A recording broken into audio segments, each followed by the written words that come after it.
Blog Talk Radio. The following broadcast is brought to you by the iGolf Sports Network.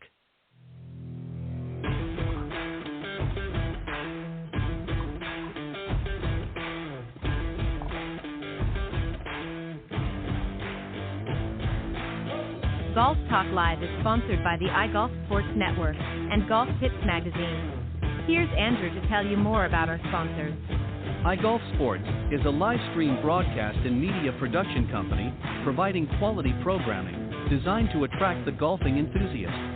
And Golf Tips, the game's most in-depth instruction magazine, including reviews on the latest equipment, tips from top teaching professionals, all designed to help you improve from tee to green.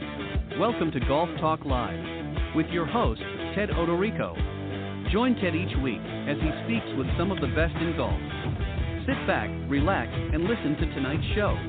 Let's join our host, Ted Odorico, as he introduces tonight's special guest. All right, good evening, everybody, and once again, welcome to Golf Talk Live. This is actually the 2023 season finale of Golf Talk Live, and I'm featuring my very special guests this evening, John Hughes, Clint Wright, and Jim Endicott.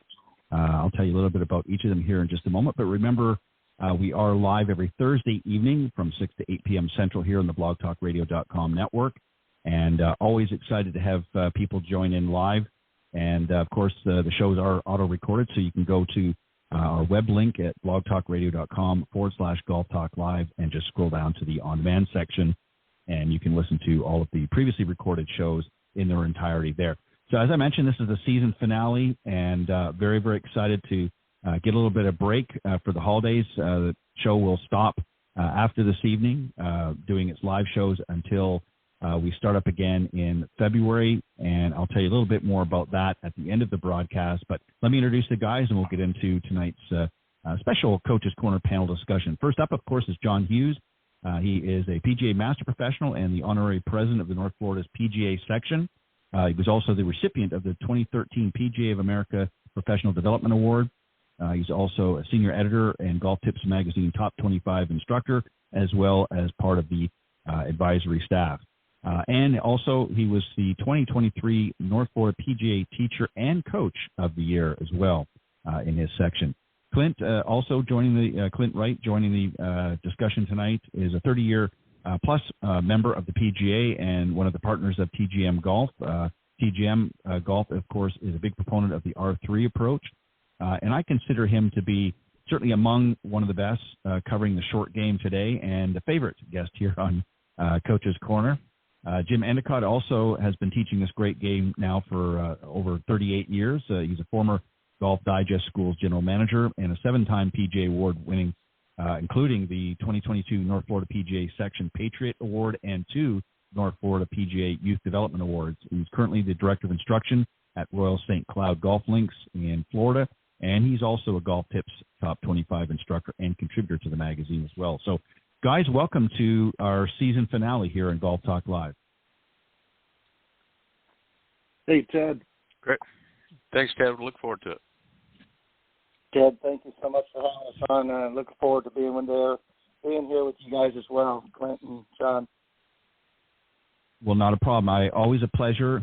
You guys have done a great job really contributing to the show, especially to the Coach's Corner panel. I know you guys have also been guests as well over the years, but always do a great job, and looking forward to having you all come back again next year. So this year, this season finale, I decided to do something a little bit different. We're going to really talk about you guys a little bit, and so I've got some questions together. You're going to all answer the same question, but it's going to be very unique to you as instructors. So I'm going to start in the order that I introduced you guys, John, Clint, and then Jim. And then we'll, depending on what time we have left, if you guys want to stick around, we can throw a few extra topics in there as well. But we're going to start things off. So, John, first up, you're going to be the first one to answer this. Talk about how your teaching methods or philosophy, if you will, has changed over the years. Has it changed from when you first got in, and if so, how? Great question. First off, thanks, Ted, Clint, Jim. Great to share some time with you as always.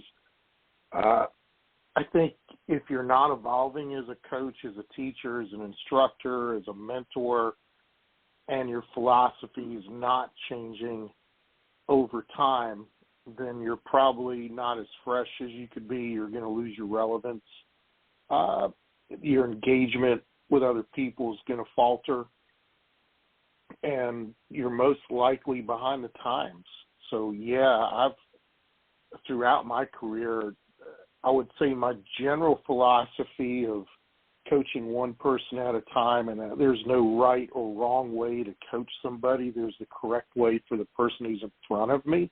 It was something I instituted at the Digest schools years ago, and it comes from its founders, Flick Toski, Altman, and Love. That kind of overall philosophy, the mechanics, the technical part of it, can always evolve and has to evolve. If you've got somebody different in front of you each time, how do you stay the same?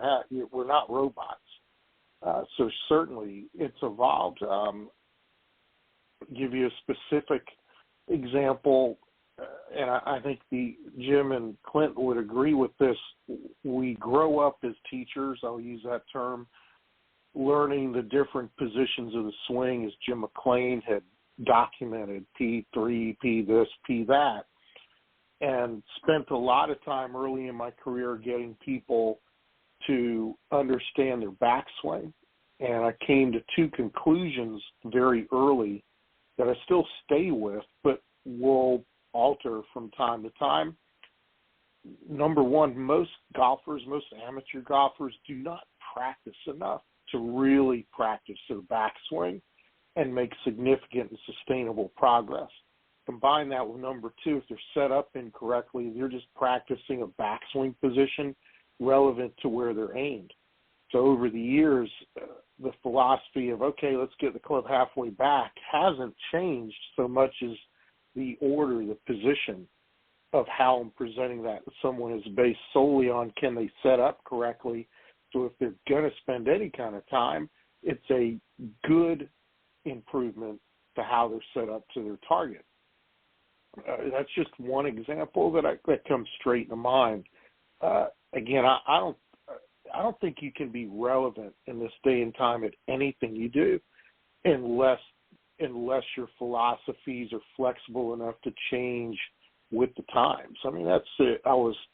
I could go on and on about that for days, but that would be the summation point that I'd provide any person looking to get into what we do.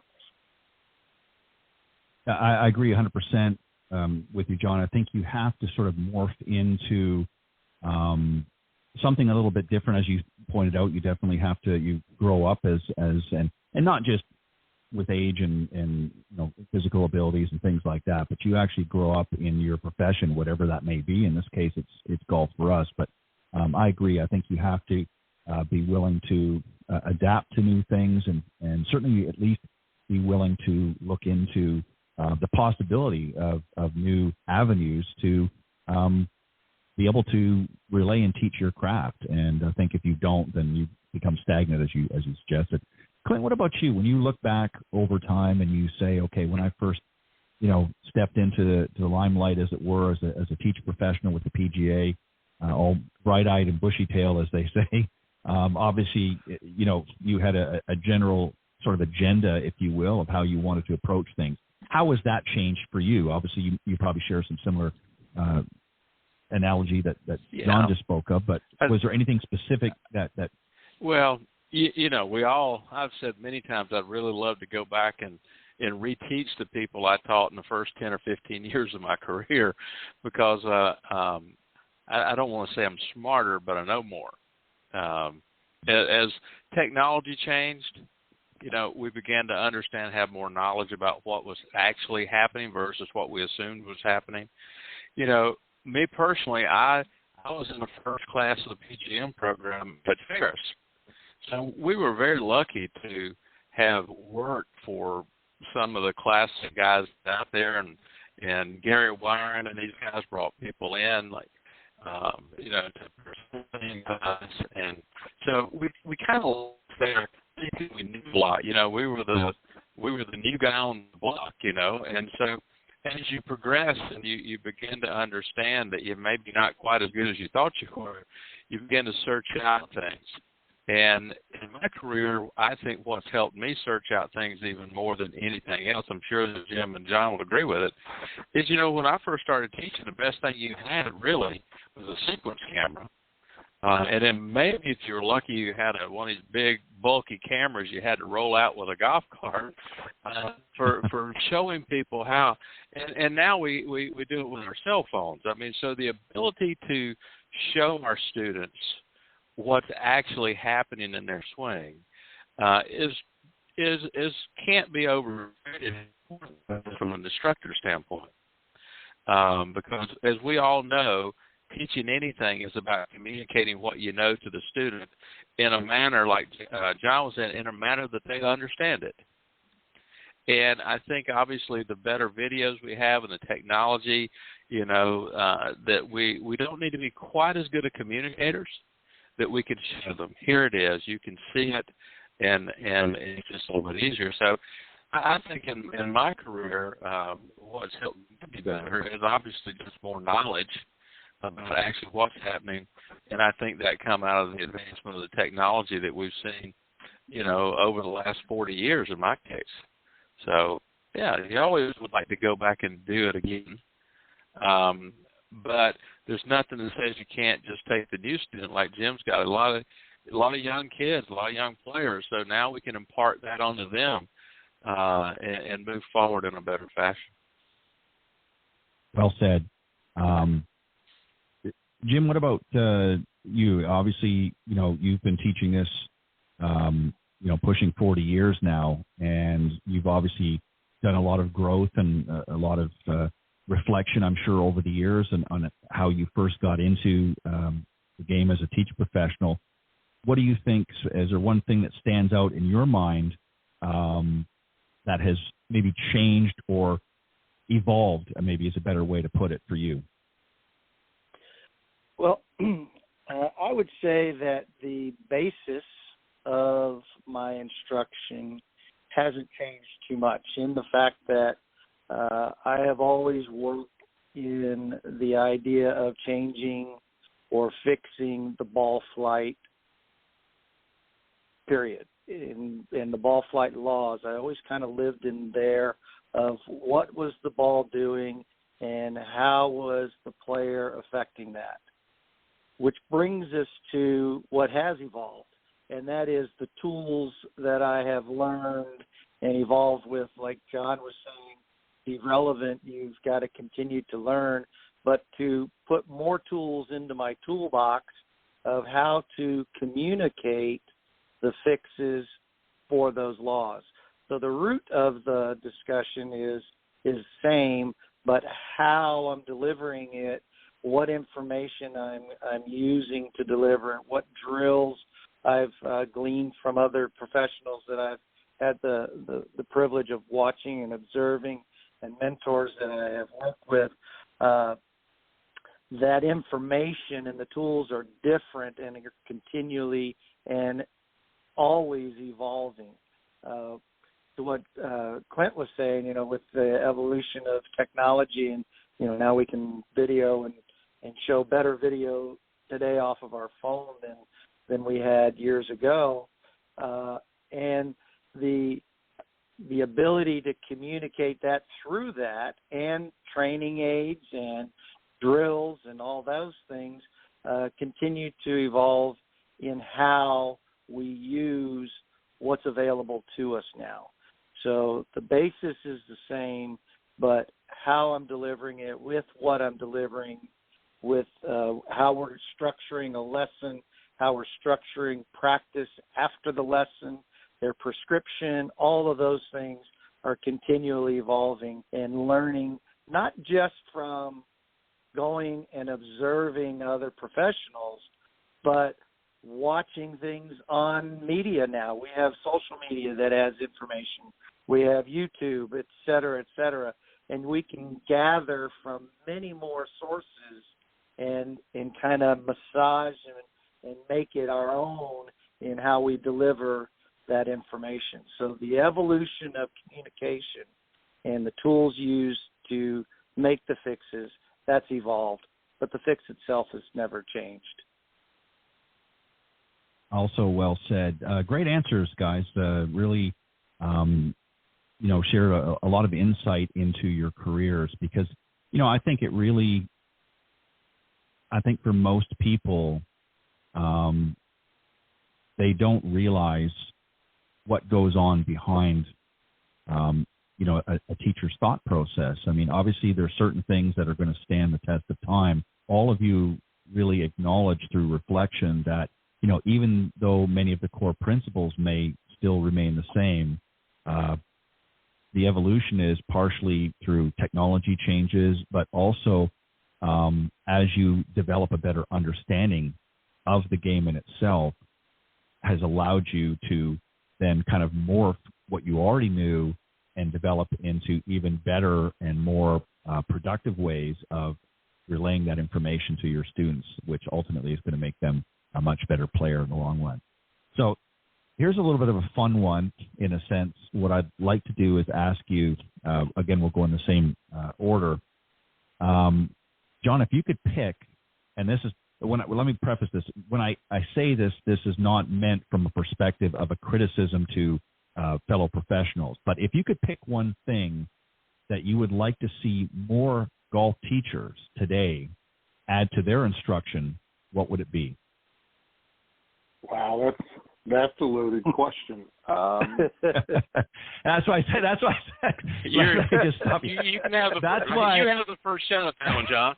Go ahead. Let's see. Not as a criticism, just something, and it could be anything. It's not meant to come across as a criticism, but just something that you thought, hey, I would love to see more teachers doing this. Square dance. How's that? Are you teaching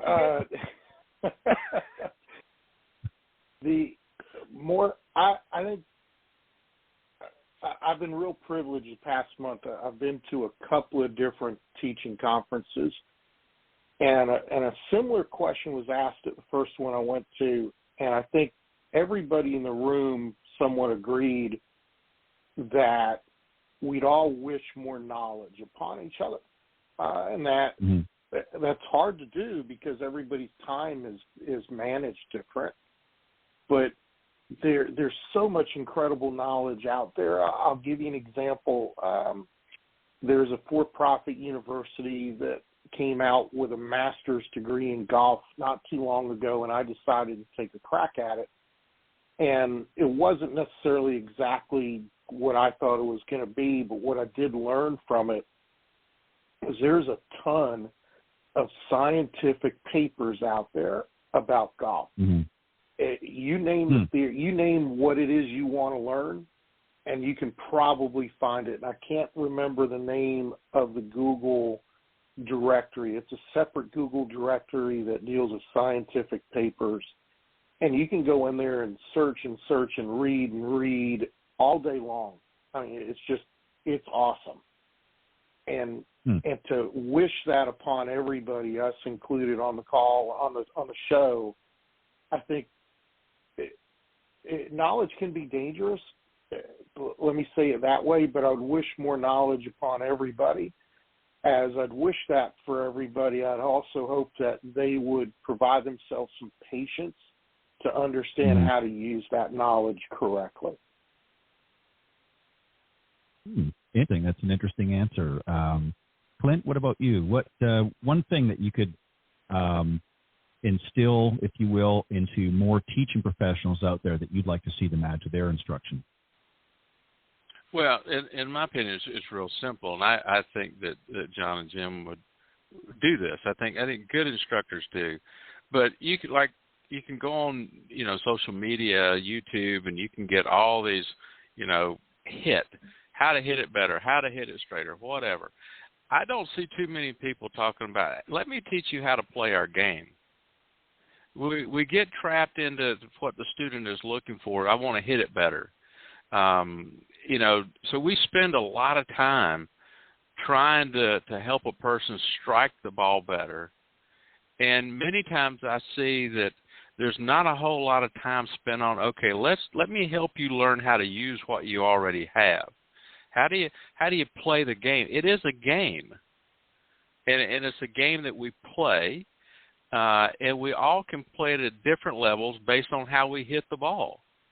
So, I would hope and wish that our profession would get back to teaching the game and how to play, which also encompasses how to hit the ball, mind you.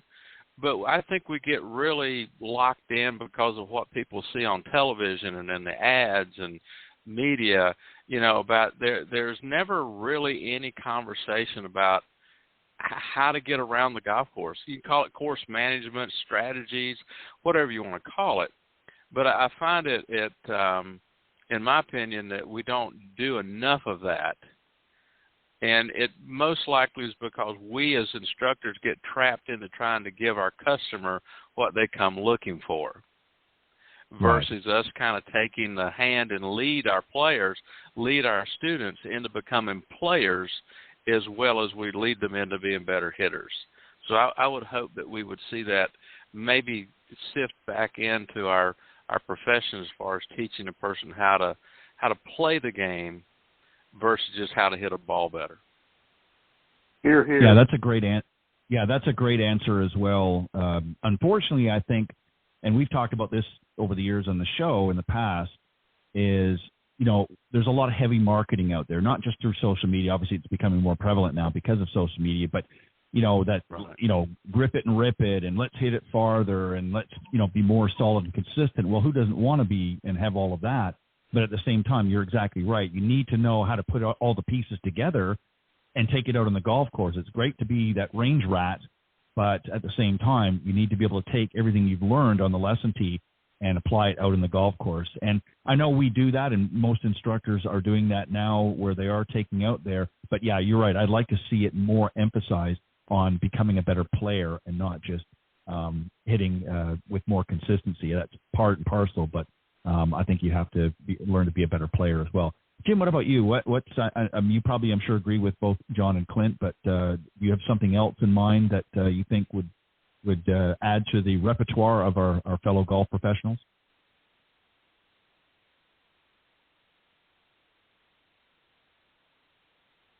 Nope. Jimmy, you still with us, or are you on mute? I apologize. I had the mute on there, so I wasn't making no noise there. I apologize.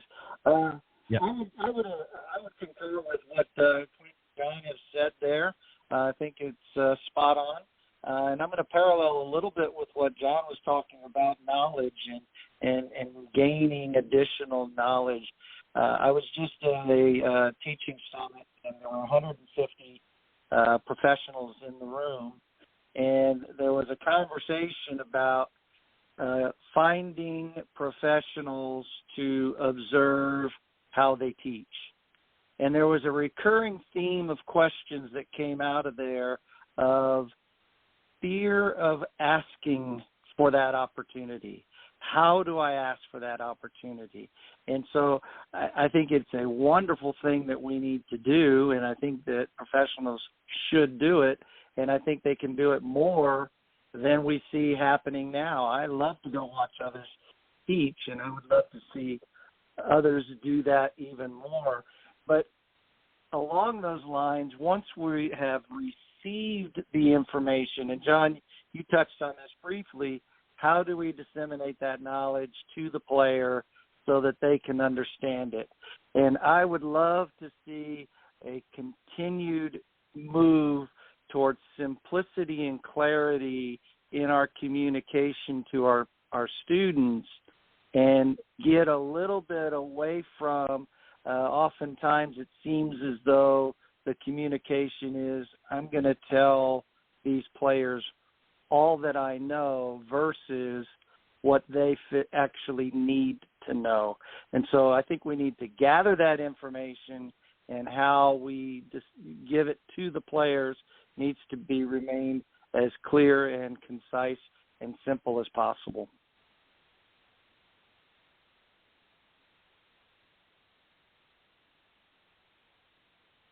Hello? Oh, I'm sorry. Sorry, my apologies. I had myself muted, which probably isn't a bad thing sometimes. Great. What I said, sorry, was great. Yeah, really. Great answer, Jim. Well, I was just going to quickly add, what I like to see, and again, everybody has their own teaching style, and I get that, and obviously people like to differentiate themselves from others, and that's fine. But I'd like to see more consistency. One thing that I've noticed over the last few years, not as much in this last year, but a few years ago, I remember seeing, pros coming online and they're sort of critiquing other methods and things like that. I think that gets into a gray area that's not conducive to, I think the core principles of teaching, I think, are all there for pretty much everybody.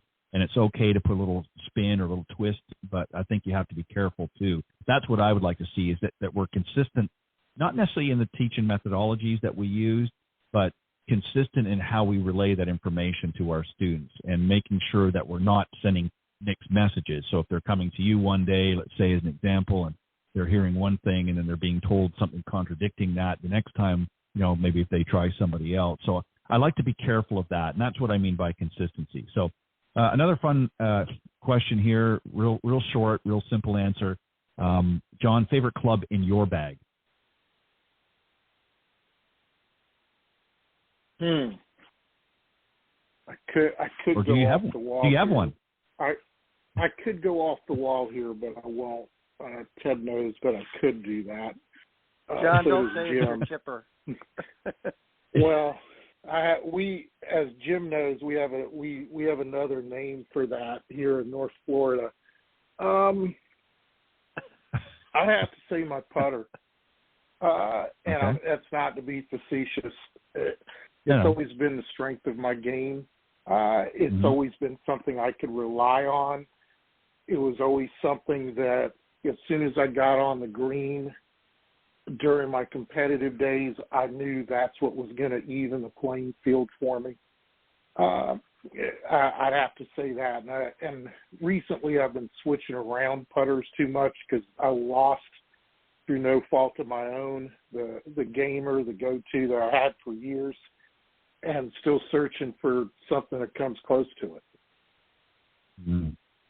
Yeah, it's putter's a good one. I mean, that's obviously for some people that's their go-to club, and I don't blame you. I think if you're getting on the green and you can drop them down pretty quick with that putter, I don't blame you putting that one as your favorite. Clint, what about you? What's the favorite club? Do you have one in your bag, and if so, what is it? Well, I think that changes from time to time depending on how you're playing. I guess if you ask some of my friends that they were going to gamble on a good shot, they'd probably call it a 3-wood. But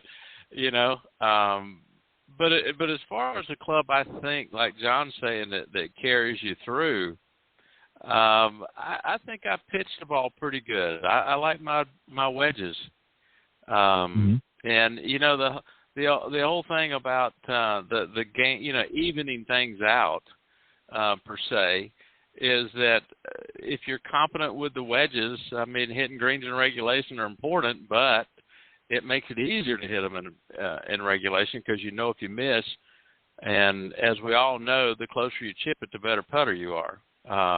So I would say probably the clubs that I would say would be a go-to that would level the playing field, as John kind of said, it would be my wedges. Any particular wedge, just your pitching wedge or one of the others? No, just the shots that I hit with those clubs. Particularly maybe the more important ones to me would be within 15, 20 yards of the green. Par fives, missing the green. A 60 degree to 54 degrees, the two I carry. Okay. Good answer.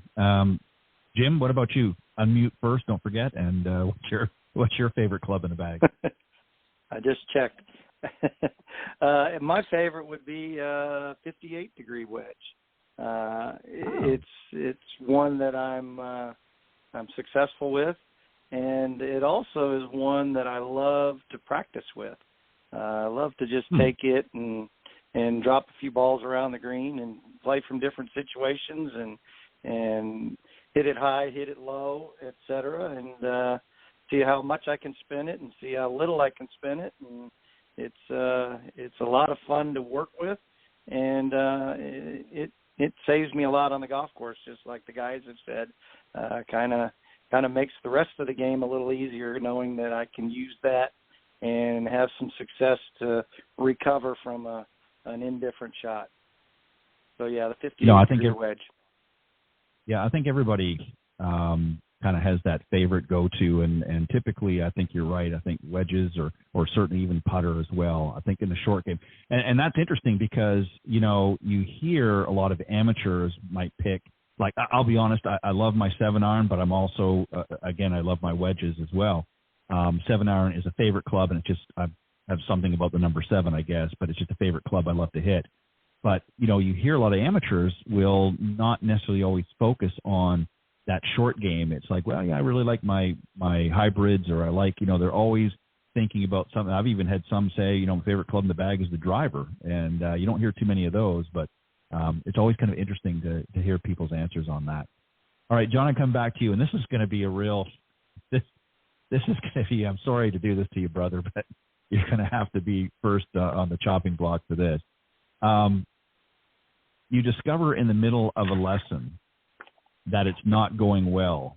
Do you A, stop the lesson to regroup, B, end the lesson early, C, reschedule for another day, or D, do something completely different? And if you need me to read any of those back, let me know.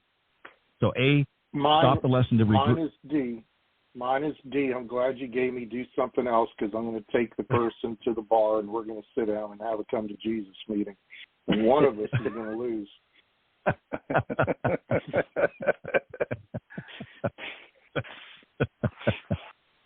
I like that. I figured you would probably go with that one. But Clint, what about you? Middle of a lesson, things not going so well. Do you concur with John, or do you have maybe a different perspective? I could take the easy way out and go with John. Maybe John and I both need to go to the bar. Maybe I'm not real sure. But we've all experienced that in our careers, where the student just gets a little anxious or upset with themselves, and generally we've done it many a time. Let's take a break. Sit down here in the car. Let's go take a break, and I'm sneaky enough to say, hey, what, dude? We got plenty of time. I need to go talk to this guy over here. Let's ride over there and watch them play a few holes. Just to break the break it up. Get the student maybe to relax a little bit, take the tension out of the effort. So yeah, and I think that's what John says. Hey, let's just break the tension. Let's go and relax for a little bit, and if we got time, we can regroup and try again. But it's always good when you recognize that the student is getting frustrated. It's up to the instructor to take charge there. Let's break it up. Go relax a minute. Have a Coca-Cola or something. Then we'll come back to it maybe. Okay. I agree. I think that's a great Southern gentleman way of saying it. Right. I was going to say. I was going to say, in John's case, you don't want to be standing too close to the edge of the 18th green at Macklemore when you're having that come to Jesus moment, because it's a long drop down. It's a long drop, isn't it? Yeah, it's a long drop. That's why there's a rope hanging from that cypress tree. Yeah, that's your way back up. Right. So Jim, what about you? What's your response here? Are you going to dive in with D as John did, or are you going to try something different? No, I would probably I would move down the road of D. I would find a way to have a break. Either let's go under the tent and talk about life. Try to from my knowledge of the player, if it's a repeat customer, if it's a new customer, from the knowledge of the interview process. Maybe they said that they played a particular sport as a youth. I may go and have a conversation about that, or I may take it and shift to another element of the game. Maybe we're working on the full swing and it's just not quite working, and I may take what we're working on over to the short game area and hit some pitch shots or hit some chip shots, or even shift it as much to go putt. But I would divert it into a different topic, a different location on the practice area, maybe even take them on the golf course. I'll use an example that I do with my younger set, the little kids. I have what I call the St. Cloud roller coaster.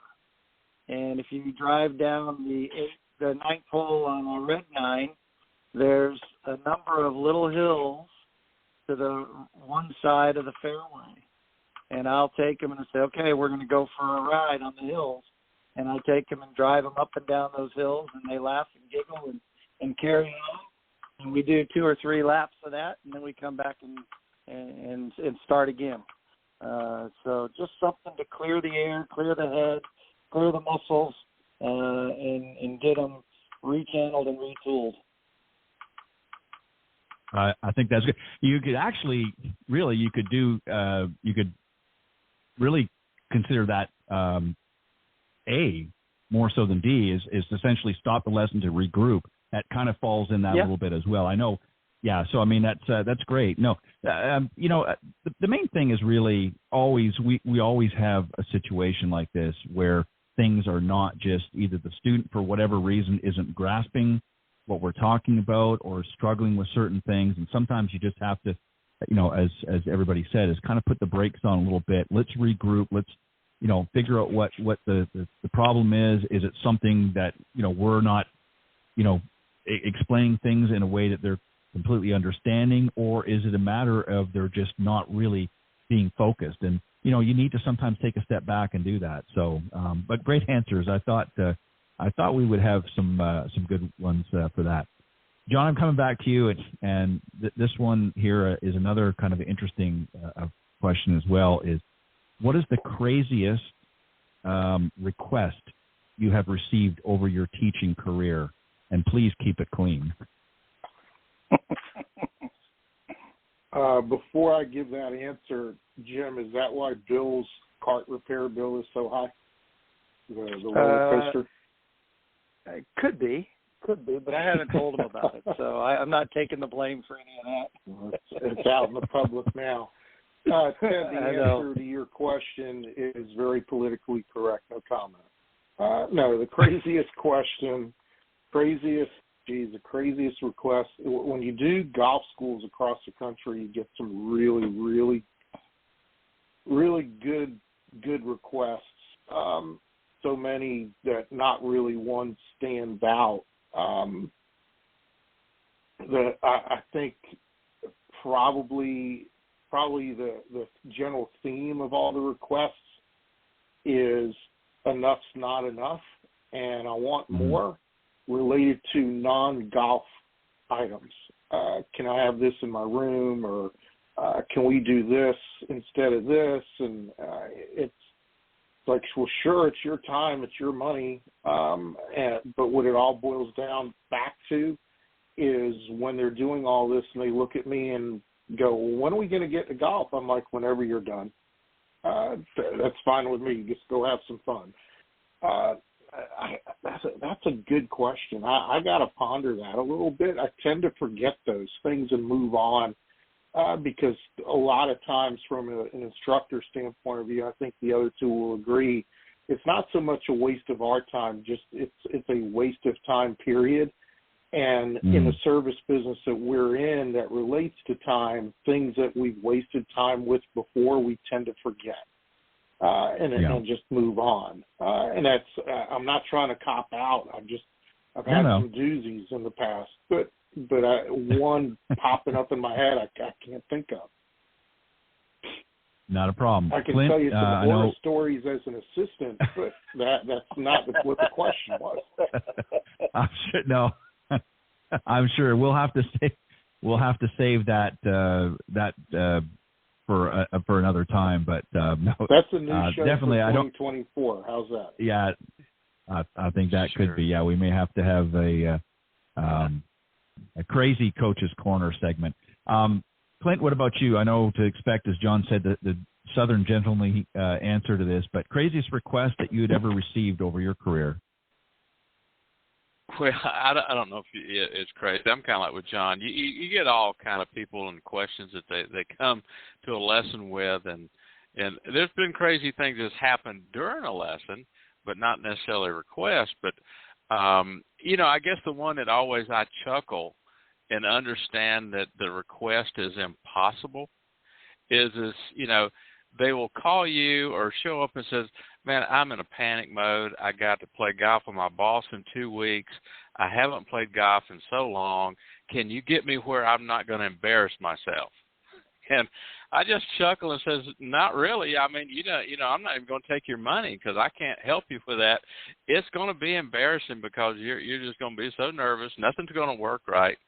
And just relax and go and enjoy the day. And if your bosses ask you to come play golf with them, they probably like you anyway. So regardless of how much you play or how bad you play, is not really going to make much of a difference. But so that's the one I always get to chuckle because people just think they can, learn it overnight, and they're desperate trying to get something done to make sure they look as good as they can in front of people that might be important to them. But it's always kind of a little bit of a chuckle when that happens. I agree. Jim, what about yourself? And if you want to rephrase it, not necessarily crazy request, if you want to say one of the craziest things that's ever happened to you over your teaching career, again, please keep it clean, but go ahead, whatever you want to add. Well, it is kind of a request, and it came out of a golf school, as John was saying. When you do golf schools, you see a lot of people, and you get some interesting situations. And we would always start our golf school on a Sunday evening. We would have a social hour and dinner. And I was mingling about. We had about 40 people in the golf school, and I struck up conversation with a couple. And as we were talking, I noticed the lady had a cocktail in her hand, and her hand was shaking so much that it looked as though she was going to spill this all over the floor. And so I asked her if she was okay, and she said, I'm just nervous. I said, you're nervous? What are you nervous for? This golf school. I'm just extremely nervous about coming tomorrow, and I don't think I can do it. And so I tried to calm her, and we got to a point where she finally agreed and said, okay, I'll come tomorrow. But if I come tomorrow, you have to do an activity that I like. And I thought, how do I answer this? Where is this Keep going? it clean. Keep it clean, Jim. Keep it clean. It is. And I finally agreed. I said, okay, if you come tomorrow, she was there. Her husband was standing right next to her. And I said, if you come tomorrow, I will do the activity that you want. She said, okay, after golf school, we're going skydiving. Oh. She was terrified to come to golf school on Monday morning, but jumps out of planes. And I'll say that I did not go skydiving, by the way. I chickened out. I think I would have handed her check back and said thank you for coming out anyways. But yeah, no, you never know, especially if she's the one packing the chute. But anyways, yeah, right. Yeah. Hopefully she learned well on the lesson tee. But it's interesting. Everybody gets some odd requests and have some unique situations, and maybe, as John said, in 2024 we'll really cut loose and talk about some things, because I guarantee we all got some real doozies to share. All right, so John, I'm going to come back to you on this one here, and this is really one I think can be answered by one of you, and I'll pick some other things for the other guys. But in your estimation, just your opinion, it doesn't necessarily mean that it is or isn't, but just in your opinion, which ranks higher with you, a player's ability to strike the ball well or scramble successfully under difficult circumstances? Which is your answer and why?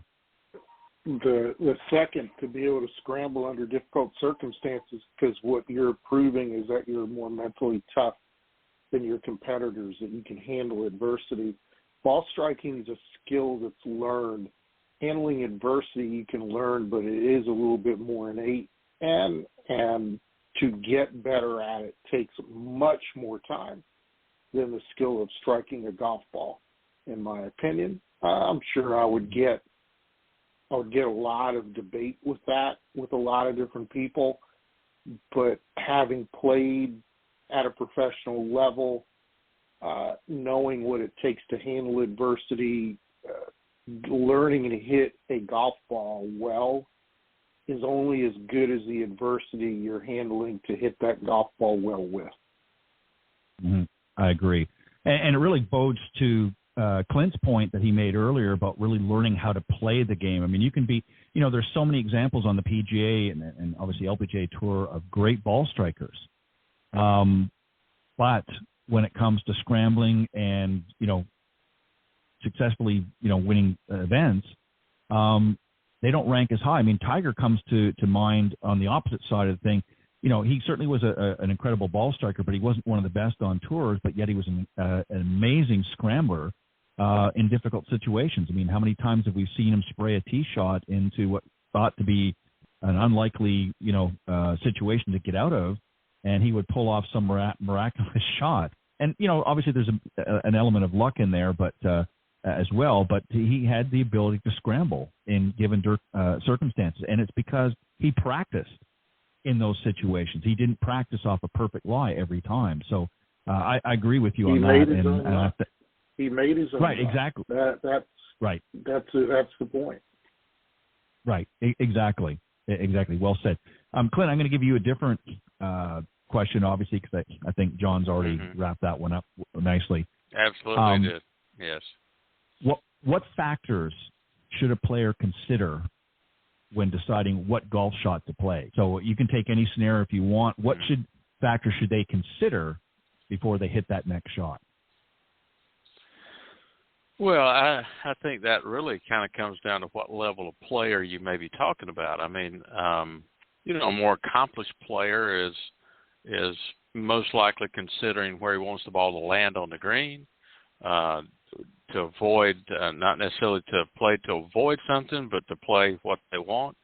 You look at your average player, when they're facing a shot that they've got to maybe max out a 5-iron to get to the front of the green, and they got bunkers all in front, they might want to consider hitting a 7-iron, laying it up to play into the easier shot.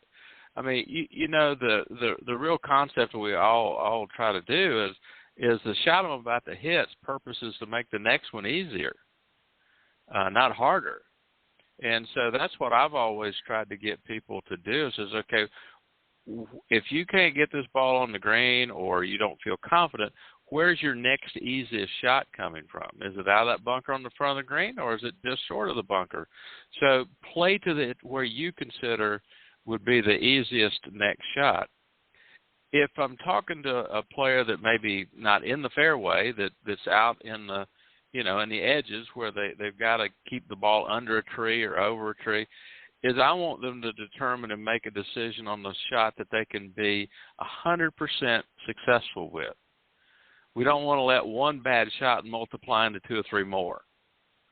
Take your medicine. You've hit it out in the trees. Now let's get it back to where my next shot's easier again. I don't want to hit this ball and make my next shot harder. So we wanted to try to make those decisions on what do I feel 100% confident that I can be successful with. And that's the whole idea. I think if you look at it in a nutshell, or you want to have a saying about it, when I'm deciding on what shot to hit, I want to play the shot I consider that gives me the best chance of making my next shot easier. That very interesting. Great answer. Jim, I'm going to give you this one here. Name a couple or even 3 things based, again, obviously from your experience, that golfers tend to stress too much over during their rounds. Maybe a couple of things. If you can only think of 2, that's fine, or 3 things that golfers tend to stress too much about during their round. I would say one item at the very beginning of the round, when they're going to hit that first tee shot, and there's a line of people along the the first tee box, and they're so nervous of performing and stressed out over not topping that first one, or maybe they're playing golf with a new group of players, and they're stressed over hitting a poor shot and embarrassing themselves. And so I think that's one area that they stress on a lot. Another one is where might this ball go? I think that is a very big stressor. And, they stand over that shot that has to go over the water, and in the back of their mind they say, oh, please, please, please don't go in the water. And then, of course, it goes in the water because they just programmed water in their mind. And so the stress of that, we even see them take out an old ball. Well, they just planted that idea again in their mind, saying, well, this ball is all but gone, and I'm just going to go on the other side and drop another one. So they stress over that situation. And I would say a third one is just overall the stress of performance for their score. They feel as though if they don't score well enough, then they aren't a good enough person. It kind of correlates back to who they are versus, you know what, this is a game, as Clint said. We're out there to have some fun. We're hitting a little white ball around a wonderful field that's manicured extremely well, and I don't have to do the maintenance on it. And it's a beautiful place. We need to be out there having fun, but we stress so much over what other people think based on my performance, how I hit a shot, and or how I scored at the end of the day. I think the last one particularly, all three of them were great answers, of course, but the last one particularly, I think, is a big one for a lot of golfers. I think, a lot of times when I've gone out with folks and they're, maybe playing, 5-6 holes, let's say, as an example, and they're, focusing on where they are, what score they're going to have, and they're just focusing on the numbers. And I think when they get thinking that, well, this will put me 2 under if I sink this putt, or this will put me 3 over, or whatever the case is, and they're focusing on the number instead of on the shot.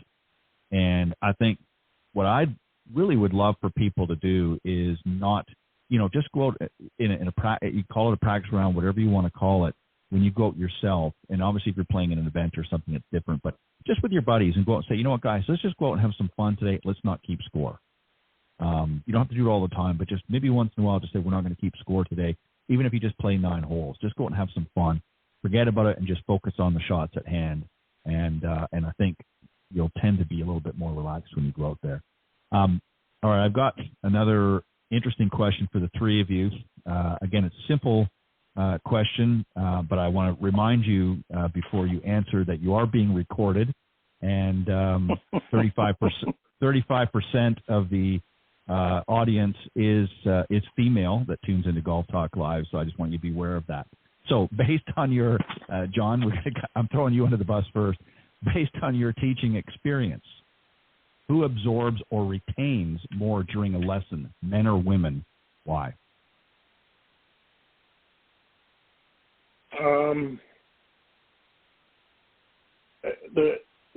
Whether it was male or female, and you told me it was 35% or 85%, I would tell you that the golfer who's more committed to their own improvement, making an investment of themselves into themselves, are the ones that's going to retain it more, male or female. Everybody's got, from a gender aspect, I think everybody's got their pluses and minuses. And sure. It's all based on what's going on at the home, what's going on in the business, what's going on with the family, and each gender sees that somewhat differently. When it comes down to retention, I feel very confident making that statement that it's the committed golfer that's going to be the one who retains more, regardless of gender, regardless of age, and even regardless of physical ability. I would say that because, and Jim can speak more about this than I can, as far as what's retained by the people who have a disability, who have something in their way that they can't get out of their way permanently. When you see more commitment, you see more retention, you see more sustainability. I don't call that a gender question at all. I think that's a commitment question. Yeah, I agree with you. I agree that obviously the person that's more committed and is going to absorb. This was really obviously a fun question. Clint, I'm going to see if you're going to take the bite on this one. Do you think typically, let me rephrase it a little bit, may not necessarily be absorb or retain, but have you noticed during your teaching experience that who tends to be more, not eager, I guess is not the word, but more receptive, that'd be another word to use, who's more receptive to learning at the time during the lesson? Have you noticed that? Or do you agree with John that it's really whoever's more committed in other ways? I'm not real sure what John and Jim's situation is, but I'm highly skilled at answering this question. I was raised by a grandmother, a mother. I have a wife, 2 daughters. So I'm very skilled at answering this question. So are you skilled I have or a was question. It an accident? Are you skilled or Oh, feared? no. It's let's base a little bit on fear, I would think, yeah. But I ask everybody that comes to take lessons that I've worked with, in all seriousness, I ask them, what are you doing here? What do you want to do? Why are you here? The kids, I always ask them, is this your parents' idea or is it your idea? And I think that this dovetails into what John was saying. The answer to that question will tell you exactly who is going to be the most attentive and have more retention of what you're talking about, the way they answer that question. And generally, if the kid says, well, my dad wanted me to come out and play, then that triggers me to, well, we're just going to have us some fun. Because that's what you're here to have, is some fun. Your dad, you're not here to become a player, but, so I think John's absolutely correct. Is the person that comes there kind of, quote, of their own free will and looking to challenge themselves maybe or to improve what they've started if they're an intermediate player, that's the person that's going to be the one that I'll feel comfortable with spending my time with. We all have, as instructors, we all have limited time.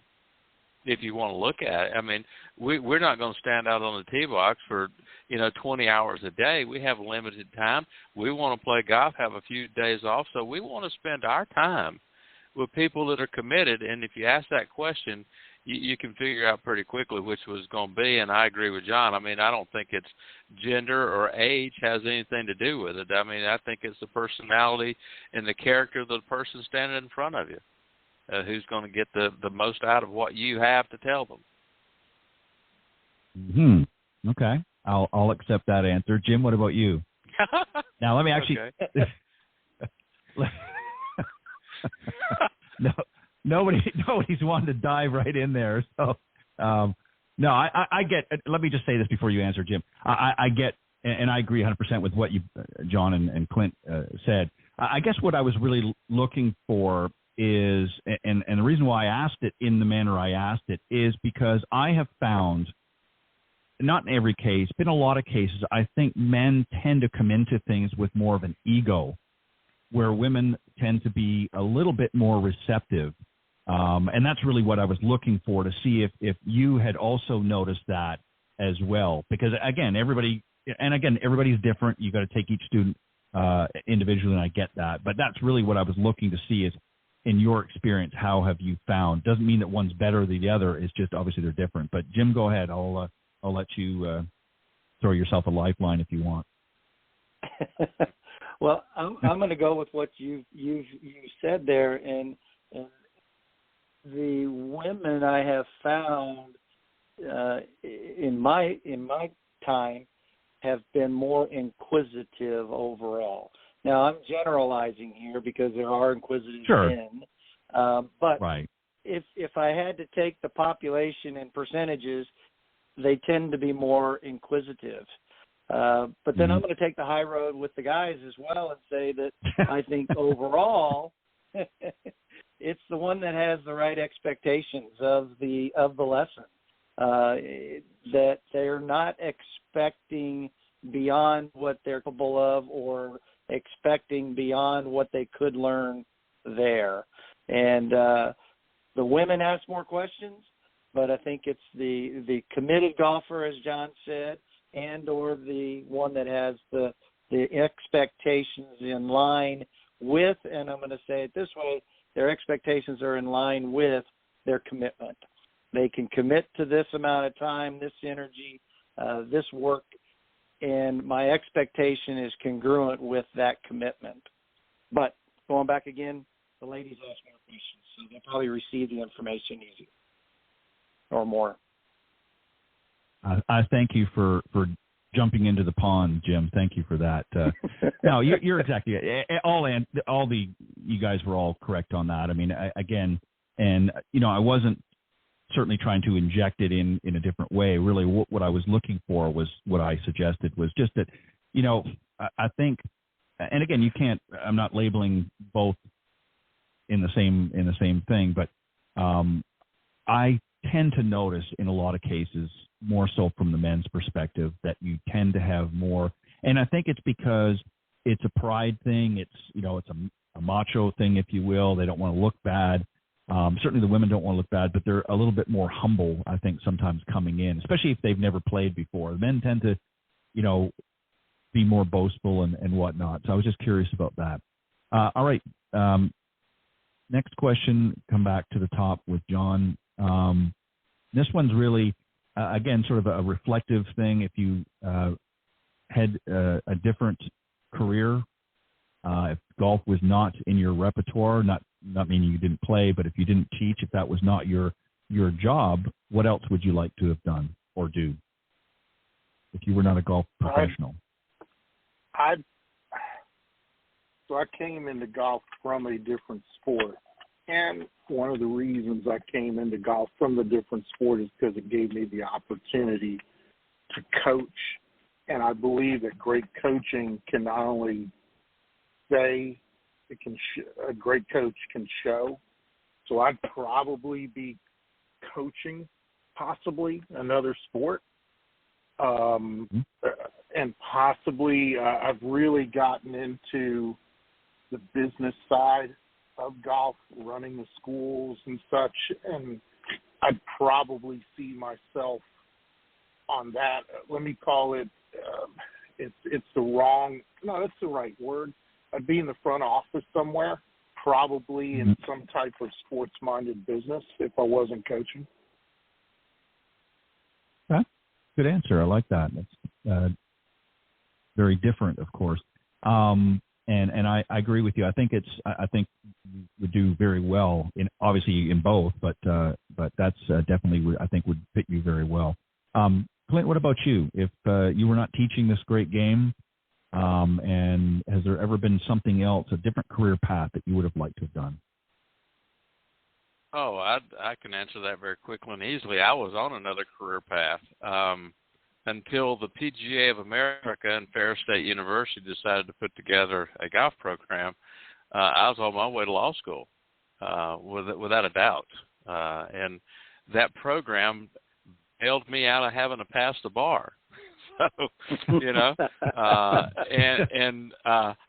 history as it is has shown that it was a pretty good idea. So I'll have to say that the PGA and Ferris's timing was perfectly ideal for me at my age and what I really wanted to do. I would have been an attorney, I'm afraid. Well, I'm glad you deviated from law school and ended up becoming a great golf coach. Not that me and you too. We got enough lawyers out there. We don't need any more. But I think I can't say anything. My brother-in-law is a district attorney in Florida, so I can't say anything about attorneys. So. Well, it's good to know in case I get in trouble in Florida. I can give you a ring. Well, he's retired now, but he knows a few of the judges that could help you out just in case. Well, I'll have to be careful then. Jim, what about you? I'm counting on you, Clint. Jim, if you weren't teaching this great game as well, what would be your next pick? Well, before I got into the game, as I am now, I was in the food and beverage business, and coming out of college, I debated two directions. One, much like Clint said there, I considered law school, and I considered it on the agent's perspective of being a sports agent, contract negotiations and that sort for athletes. But I also had contemplated going to culinary school from my bachelor's and becoming more involved in the food and beverage business. So I kind of went both ways and ended up in the golf business. Well, I'm glad all three of you ended up in the golf business. I think you've served the industry very, very well with all of your years of experience, and having the opportunity through not only the show but in personal situations, getting to know all three of you. I'm glad you chose the career path that you chose.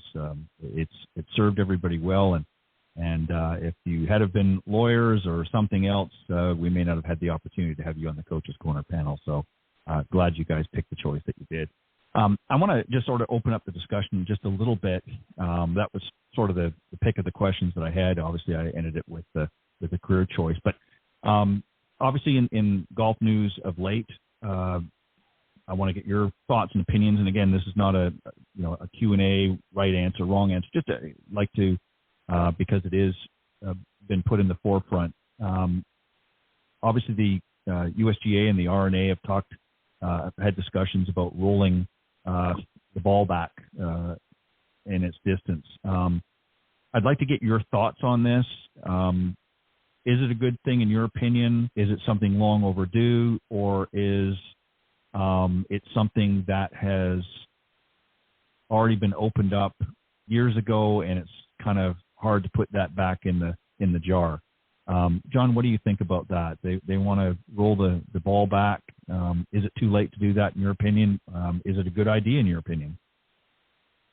I don't think it's going to happen. They claim it's going to happen. I don't see it happening. They may roll the ball back, and the current equation's being debated by science quite a bit. But I think by time it's instituted, was it 2028 for the pros and 2030 for amateurs? I think all the golfers are going to figure something out where the rollback will be negligible, if any. And I think that's something both governing bodies didn't really look towards. I think I'll keep it brief, and because I am being recorded, Ted, I got to keep things politically correct. There's a lot of money being thrown out there. There's a ton of money, and we can follow the money with this story. And I think what the USGA is doing right now, the RNA, is following the money of the clubs that are becoming obsolete, that they don't want to become obsolete, because these clubs are just sick and tired of having to spend tens of millions of dollars to continue to be relevant. So from that side, it's somewhat of a cop-out from them. Hey, how do we keep these places relevant? You keep them relevant by changing the conditions people are playing on, not necessarily rolling the ball back. And I think by 5 years from now, we're going to see stronger, more gifted athletes who have been at the craft a lot longer, more committed for a longer period of time. And you hear this word quite a bit from the clubs that our courses are being disrespected. They're not being disrespected. They're being carved up like Michelangelo painted the Sistine Chapel. I mean, these guys are coming up with creative ways to play golf, and there's more of that to come. Let them roll it back, do whatever they got to do for the testing. I don't think it's going to happen for a lot of different reasons from a business standpoint of view, but I think if they left everything in place in 5 years, it'd be negligible. The yin and yang to it is the golfers that we serve are going to be the losers. They're ultimately the people who are going to be most affected by this. Yeah, and and well said. And Clint, just to add to this a little bit, I wonder too, it's very easy for them to talk about rolling, the ball back, but, what about the equipment?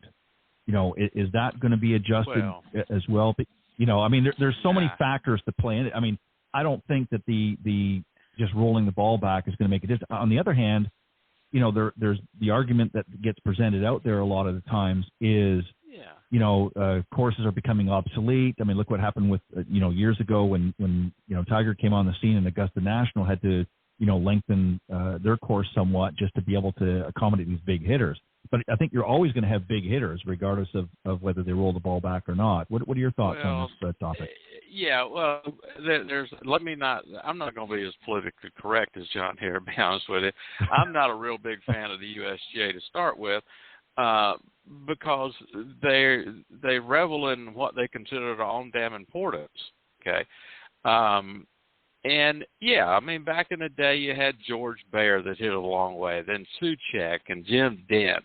Every generation has had the bombers. Okay, the numbers just changed, but what it really comes down to is that the USGA and the Royal and Ancient can roll it back and have an approved ball list. I think we still have one. They published it years ago. Here's the balls you can use in a USGA event. Now, that's fine. They have their own tournaments, and they can write the rules they want for their events. But when it really comes down to it, people that are out here playing golf that we deal with on a day-to-day basis really don't care what the Royal and Ancient and the USGA thinks about the ball they're using. They're going to use the rocket ball if they can find one. Okay? And the problem with that is that as, the clubs I've always been associated with has paid that yearly membership dues to the USGA, and we're a proud member club of the USGA, and we're going to run our events based on the USGA rule book. I think you're going to see that disappear some. Because the club board is going to feel the pressure from all their members. Well, I want to play this ball here. It goes further. I don't care what's on the USGA approved list because I'm not playing in the U.S. Open. So we don't care. So I think if they really start pressing this, is they're going to go push themselves a little bit over the cliff that people really don't care what they think or what actions they may want to take to roll this ball back. Anyway, if you look in the rule book, the golf ball is a limited flight ball already. It can only fly so many feet per second and carry so far. So it's not like they haven't been limiting the ball forever. They have been. So I don't get the idea of why they think this big rollback thing is going to solve their problem. I agree with John. I mean, they're chewing Oakmont up. Augusta has spent millions of dollars buying parts of Augusta Country Club to build more tee box.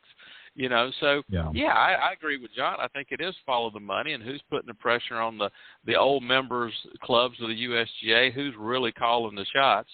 And to be honest with you, I think your local private club or the municipal club or the public golf course, they really don't care. They're going to go out and play golf and enjoy their day, and they're going to play whatever equipment they think can hit it further. Because I can tell you, the experiences that I've had in the last 2 years working for a major company out there doing club fittings and demo days on days, they don't come back to me which club they can hit straighter. They want to know which one they can hit further. Right. Point blank, simple as it comes. Okay. Yeah, exactly. No, I agree. They couldn't have said it any more than that. Jim, what are your thoughts on this, if you have any? My thoughts, I'm not a fan of it, to be honest with you. I don't know that the rollback is going to have as huge of an effect on the average player that hits it. Maybe they drive it 250 yards. How much are they going to lose on the rollback? I've read different articles, and they're saying it's minimal what they're going to lose, that the tour pros, because of their speed, is going to lose more. But right. I'm a bigger fan. John alluded to this in his conversation of conditioning of the golf courses. If we go back in the COVID years and we look, there was a 2-week stretch that the tour played at Jack's Place there in Muirfield Village where they play the Memorial. And 1 week they had the Memorial, and the very next week they had a regular tour event, same golf course. And at the Memorial, the winning score, and I may not have the exact numbers, but we'll get the idea and the point. The Memorial was won at something like -8 for 4 days. Mm-hmm. They cut the rough down. They set the pins in a different location. They didn't speed up the greens as much. In other words, they changed the setup of the golf course, and the winning score was around 17 under par. So you can play, and the weather was very, very similar week to week. So you can set the golf course up to make it more challenging, to limit the player's flight by making it more difficult and putting obstacles in the way. When they set up the last time at St. Andrews for the Open Championship, the keeper of the green said he was going to shorten some holes because it brought additional bunkers into play. So here they are at the R&A going to shorten the golf course to make the golf course more challenging because of the obstacles that were there. So I don't see the need or the reasoning behind what they want to do. There's ways around it where we can, like Clint said, we can keep those players that are the masses in this game playing and hitting it as far as they possibly can and want to, and let them have some fun. Yeah. No, I agree all the way around. I don't think it's going to make a huge difference, especially as you pointed out, Jim, certainly at the more amateur ranks. It's the same thing as the gains. I mean, the biggest gains in golf have always been the top professionals because they can generate more club head speed. And so, of course, they're going to get the biggest gains. So you're going to certainly see some rollback on them. But on the average player, like you said, that's hitting 240, 250, how much is it going to really affect them? I think more so psychologically it's going to annoy them, as Clint, really, as you kind of pointed out, is that you're going to have people that say, hey, I want to play this ball, but it's not on the approved list. And, I think it's going to boil down to, as you suggested, Jim, is I think just making changes on the course to make it more challenging than maybe what it has been in past. But, yeah, you can't keep expecting these high-end courses to keep throwing millions and millions of dollars to change, but at the same time, they've got to figure something out. I think it's more, in my opinion, chest puffing, if you will. I don't know whether they're actually going to do it. I know there's been talk about it. And I was just curious to get your thoughts. It's not an overly important topic at this point. It's still in the earlier stages, but I was just curious to get your input. But if I could jump in for just one more real quick on this topic. And I think the idea of the ball, the golf ball going farther through different eras of the game. And I think back to when Jack Nicklaus came on the scene, Bob Jones had a statement about Jack. He said that Jack plays a game by which he's not familiar with. And then Tiger came on the scene, and Jack said the same thing. Tiger plays a game of which I am not familiar with. So continually evolved over that, and that's the glory of the game. It gets better, it gets more exciting, it gets more fun. Well, and also just one more thing I want to add, and then we'll wrap up, is when you look at the physical fitness of the players in today's market, both male and female, it's much more advanced. The technology there into getting them in good shape and the regiment that these I call them kids, but young players particularly are going through compared to what they were 30 years ago, is helping them to also generate. It's not just all the equipment. So, I mean, where do you find you roll the ball back and there may be some adjustments made, but then there'll be something else down the road. They're saying, well, maybe we need to do something else here. And it's going to be the equipment, or it's going to say, hey, you can't work out more than 3 times a week or something like that. So I know it sounds a little ridiculous, but where are you going to draw the line? I think that can has been opened, and I don't know if they're going to be able to successfully put it back in. Will remains to be seen, but I was just curious what your thoughts were. All right, guys, as always, I want to thank you. A special thanks, actually, tonight, not only for our discussion. I hope you guys enjoyed it. But I know that myself and the audience always enjoy hearing the coaches, their discussions and their thoughts and input. And hopefully the audience tonight particularly had a good time listening to some of your answers. And I really look forward to you guys joining me again next season for more great panel discussion.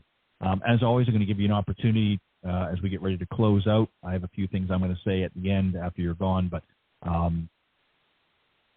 if you want to let the folks know where the best way to reach out if they want to, and if there's anything special that you'd like to plug as we get ready to roll into 2024. But John, go ahead, and then Clint, and then Jim. Sure. Jim, Clint, thanks as always. You guys are amazing. We seem to agree a lot more this time around than the last times, but that's okay. I'll always look, if I need an attorney, Clint, whether you're with the bar or not, I'll sign you up, and I need to know what county your brother's in. Yeah, I will. To all the listeners, happy holidays, regardless of what you believe or who you believe. It's a time to sit back, reflect on who you are and what you're going to do going forward, whether it's golf-related or not. It's something I do every year. If you're looking to improve your game in 2024, you can find me at johnhughesgolf.com, John at johnhughesgolf.com. Social media is John Hughes Golf. All four of the platforms I'm on: Facebook, Instagram, Twitter, and LinkedIn. And Ted, a very special thank you to you. You've become a really good friend over the years. I've got a lot of new things I'll be announcing between now and the end of the year. I've just got to dot some I's, cross some T's, and it's going to be, I'm looking forward to an exciting 2024 and continuing to be a part of the magazine and the podcast. And I can't thank you enough for giving me the opportunity about 10 years ago to join you on this, and I'm looking forward to more. Well, I appreciate it. Always a pleasure, and I concur 100% with what you just said. Clint, go ahead. Best way to reach you? Yeah, no worry. They can always send me an email at clintgoff001@yahoo.com, and we can reflect at this time of year on our year, or we can reflect on the whole scheme of the Golf Talk Live over the years. I think this is my 10th year, as well as like John, and it has been a blast from day one for sure, and it's going to continue to be that way next year. So hopefully, guys, as y'all have a happy and safe holiday season and New Year's, and I know we're all going to be prosperous, because we're right in the middle of one of the greatest growth spurts in golf that we've ever seen or may ever experience. So we're going to have a great 2024 for our sport, and I think with all the things that we didn't talk about tonight, as far as these different tours getting together, 24 is going to present itself as a very interesting time for us. So y'all be safe, and God bless you. Thank you, Clint. And Jim. Yes, Ted, thanks so much for having me as a panelist in the podcast and on the magazine. This is my first year, and it's been a whirlwind, and it's been wonderful. And John, thank you so much for the introduction here, and Clint, it's been great to be on with you, and I wish all of you a very happy holidays. And if anybody wants to reach out to me, I can be reached at jim@endicottgolf.com or via cell phone 407-460-9420. And I'm looking forward to being a part of the team going into 2024. Thanks again, Ted. Well, my pleasure, guys. And as always, thank you for bringing your best to Golf Talk Live's Coach's Corner. We're going to have some new interesting things going on next year on the program, and I know that you guys will be excited to part of that. And I'll be sending out the schedule shortly. I fell a little bit behind on some things, but I'll have it out by the end of this weekend, so you guys can look at your dates for next year. But thank you as always. Happy holidays to all of you. May you guys have a great time to not just reflect on the year, but a great time to spend with family and friends this holiday season. Be safe as always, and I look forward to you guys coming back on and joining me in the new year for Season 12 of Golf Talk Live. Have a great one, guys. Thank you as always, and I will see you in the new year, and I'll see, I think, a couple of you guys probably at the PGA show in the end of January, so we'll talk about that another time. But thanks, guys, for being on the season finale here at Golf Talk Live. All right, good night, everybody. Thanks, Ted. All right, good night, guys. All right, rounding out the season finale was my good friends John Hughes, Clint Wright, and Jim Endicott. Thank you guys again for always bringing your best. So as I mentioned, I was just going to talk about just briefly a couple of things. So as mentioned in the beginning of the program, of course, this is the season finale for Golf Talk Live, and Tuesday was the season finale this past Tuesday for Women of Golf, which I co-host with my good friend, LPGA professional Cindy Miller. So we are taking a break. This week was the last show of 2023 for both shows, and they will be firing up after a extended break. We'll be firing both shows up.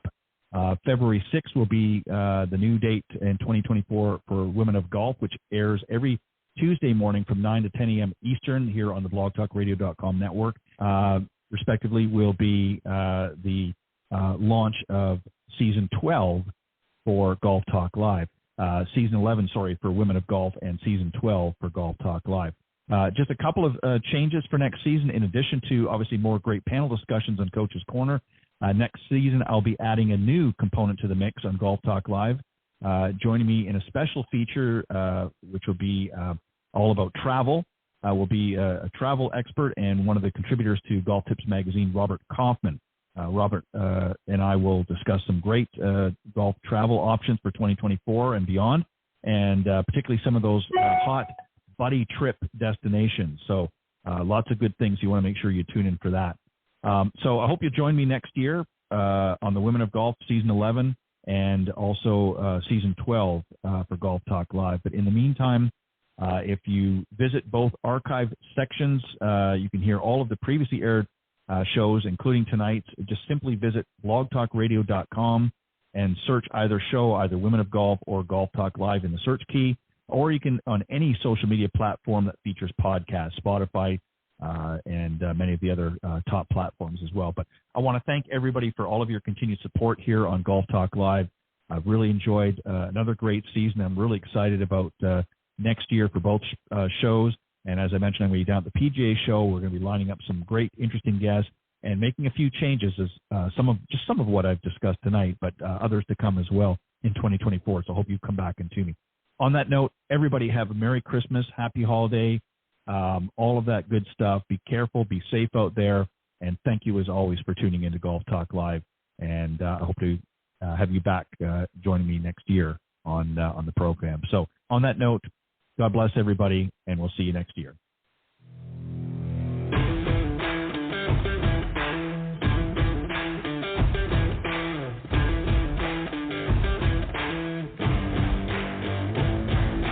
Thanks for joining us. We hope you enjoyed this week's broadcast of Golf Talk Live. Ted would like to thank this evening's special guest for joining him on the show. Remember to join Ted every Thursday from 6 to 8 p.m. Central on Golf Talk Live.